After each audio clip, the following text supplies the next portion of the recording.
It is the heart death capital of the UK. More people die in Tameside from coronary heart disease than anywhere else in the country. And it gets worse, with the North West as a whole claiming the highest death rate in England. In fact, 175 people will die just this week alone here in our region. Dawn Baxter was almost another of Tameside's statistics. Last year, she suffered what paramedics said was a massive heart attack. She was just 54 and she thought she was healthy. I felt as fit as anything. I've never had problems with my heart. Never imagined for 1 minute that it was going to happen to me. But Dawn had smoked since she was 11 and had a family history of coronary heart disease. She was lucky her friend and colleague had recently done CPR training and recognised the signs. Well, I took one look at her and she looked dreadful. Her lips were blue and knew she was having a heart attack.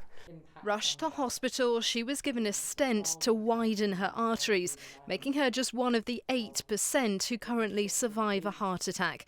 Chris's father wasn't so lucky. She too has a family history of heart disease and believes too many of us are still ignorant of the dangers. It's so silent because people who've got cancer, generally, you get the signs for that. You lose the weight and the signs are there for you to do something about or go and have investigated. But with a heart attack, there's not often the signs there. But it's not just down to poor health education. The north-south divide is striking when it comes to death rates for coronary heart disease. Tameside's mortality rate is almost 4 times that of Kensington and Chelsea and London, and 4 of the worst rates are found right here in the northwest. But there's also a massive disparity within our region. In fact, if you live in Tameside, you're around twice as likely to die from coronary heart disease than if you live in parts of Cheshire. The question is why? Probably that comes down to one word, which is lifestyle. The people of the northwest are no different from the people around the rest of the country in terms of their genetic makeup. The difference is that people just don't look after themselves. They smoke, they don't exercise very well, their diets are very poor, and they don't engage with the medical professions. Patients in bed 8 through day. We're creaking under the strain of all of this, really. Dr. Adam Greenstein says the increasing number of patients coming into hospital with coronary heart disease is having a massive impact on the NHS. But he believes it's not just individuals who are at fault. It's no use just blaming people who may come from deprived neighbourhoods because they eat the cheapest food. A lot of the responsibility has to lie with the food producers and the supermarkets who are putting profits before personal responsibility and the health of the people that buy their food. But the Food and Drink Federation disagree. They told us the range of affordable and nutritious food on offer has never been broader, and producers have a proud record of lowering salt, fat and sugar in their products. But the British Heart Foundation are warning, with an epidemic of childhood obesity, the problem will only get worse unless people change their habits.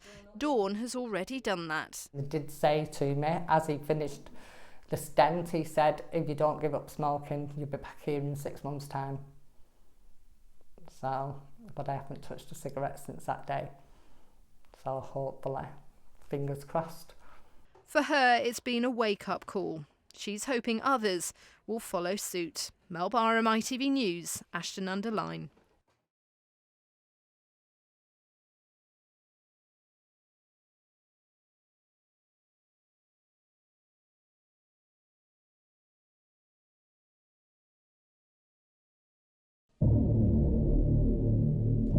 "3,000 people here in the northwest had a cardiac arrest last year. Just 240, that's 8%, survived. The British Heart Foundation believes many of those lives could have been saved if more people were trained in CPR. It's easy for us, isn't it, to think, well, we ring 999, we'll wait for the ambulance to come. You don't have time to wait for the ambulance to come. Actor Ted Robbins is only alive today because someone knew how to do CPR. Last year, live on stage at the Manchester Arena, he had a cardiac arrest. I was so lucky it happened in front of all those people. Maybe the people weren't that lucky, their show was ruined, but I was, and there was somebody there to jump up and do what these youngsters are doing.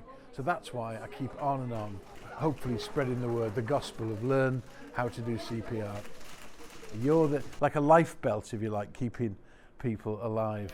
He's fronting a campaign by the British Heart Foundation to create a nation of lifesavers. It is absolutely about saving lives. 70% of cardiac arrests will happen in the home, so it's likely to be a member of your family or somebody that you know.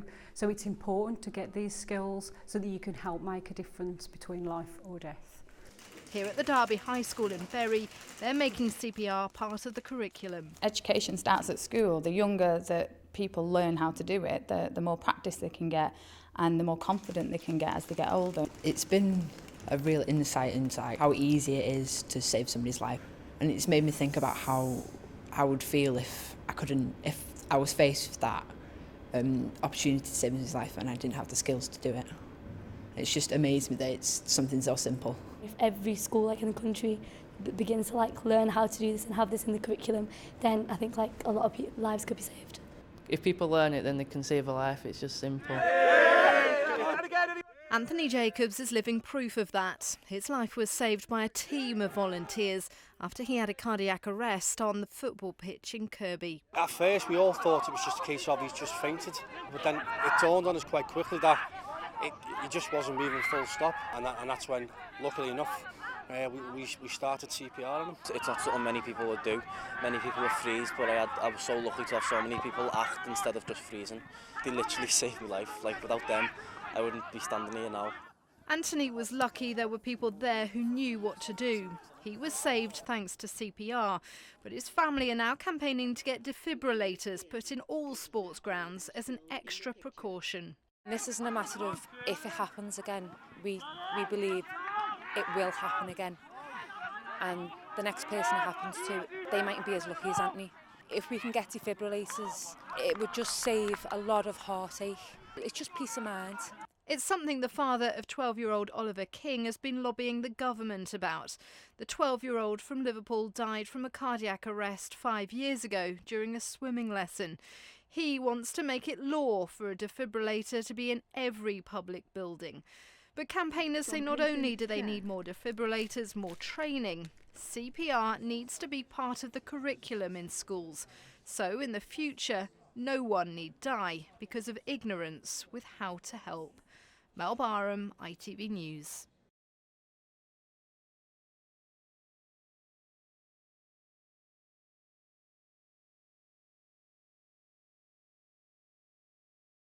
Mommy called the doctor said. They are 3 generations who potentially owe their lives to groundbreaking research done right here in the northwest. All of them carriers of a deadly faulty gene that was only discovered after Daniel almost died. A GB youth sprinter, Daniel had dreams of running at the Olympics until at the age of 20 he had a cardiac arrest. I can't remember a thing in terms of any symptoms or what happened. It kind of lights out, and didn't really know anything about it until I woke up in a hospital bed. It was only after Daniel moved back to Manchester from university that the faulty gene was diagnosed. The hidden condition is called CPVT and affects just 1 in 10,000. It's normally found in young people and brought on by exercise, and crucially, it's genetic. That led them to also diagnose both Daniel's father and daughter. And while Lily's condition is being closely monitored, Daniel and his father have been fitted with defibrillators. He says that saved his life. Up to just recently, I'd never had any symptoms all my life. So I wasn't aware that I had anything wrong with me at all. But we tapped into Daniel, I found out. So yeah, I'm in a better position now than I was maybe 12 months since. Lucky for them, they live in the northwest, where scientists are leading the way in research into the condition. Yeah, you can just see that gap between the two of them. A team at Manchester University, funded by the British Heart Foundation, are looking into new treatments. The drug treatment is already better much better than it was a few years ago. The hope is that in the future people won't need defibrillators, or if they have defibrillators, they will provide shocks much less often. It's massively significant for ourselves as a family because it affects us on a day-to-day basis. So without Manchester and all the research that they're doing, I potentially might not be here, Lily again, and my father. The British Heart Foundation currently funds £20 million of research here in the Northwest. But with heart disease still the UK's biggest killer, the charity says more investment is needed.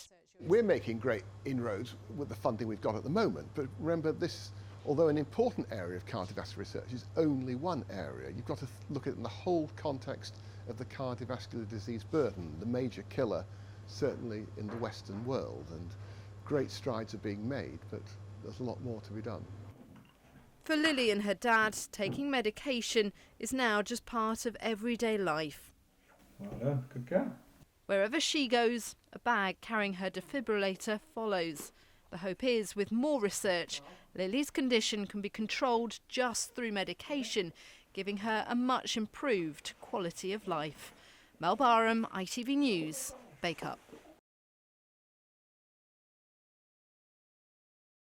Well, joining us now is Dr. Adam Greenstein, who's from the British Heart Foundation. It's still the UK's biggest killer. We're scared of cancer, aren't we? And we try to avoid getting cancer. But the health message about heart disease isn't getting through, is it?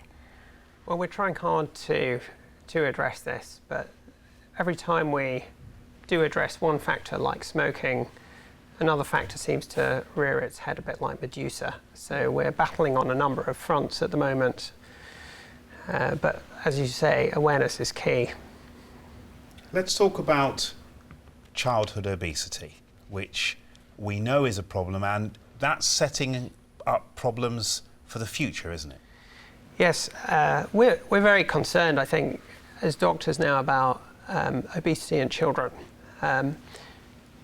Previously, adults who were smoking, they were aware of the risks that they were doing to their heart and their blood vessels, causing strokes and heart attacks. But we're increasingly aware now that obesity in children, which is very much on the rise, actually almost has an equivalent effect in terms of damaging the heart and the blood vessels, even in the young, early age of the children, setting up these children for really damaging illnesses as they grow up. So do you think there should be a sugar tax then? Personally, I absolutely think there should be a sugar tax, but I think it needs to be agreed across the spectrum of society. I don't think that one single measure is going to make the difference. I think that together we have to come together and implement something which is going to be accepted by everybody. If you look, for example, at how smoking has been addressed now. Smoking is almost taboo. So many people have stopped smoking, and the reason that we've done it is not because doctors have said, oh, you have to stop smoking. We were saying that for 10, 15, 20 years. It was only when the smoking ban came in that we started to see an effect. So this is a slowly approach. We're all a bit slow on the uptake, is what you're basically saying. You've got to drum that message in about heart disease now as well. Oh, absolutely, because heart disease is really a silent killer. And in the Northwest, we have some of the worst record pretty much in the country, don't we? Absolutely, we do. And I spoke to your reporter Mel about this a couple of weeks ago when she came to visit me in the hospital at Manchester Royal Infirmary. And I think the point I made to her at that time was that people in the Northwest are not inherently different in terms of how they're genetically made up to anywhere else in the country. But there's a lack of awareness, there's a lack of engagement with doctors, people smoke more, their diet is absolutely appalling, and all of these factors create a perfect storm that are destroying the health of not just the people and the adults, but also the children. Dr. Adam Greenstein, thank you very much for coming in to talk to us tonight. Thank you. OK, some sports news now. Manchester United deny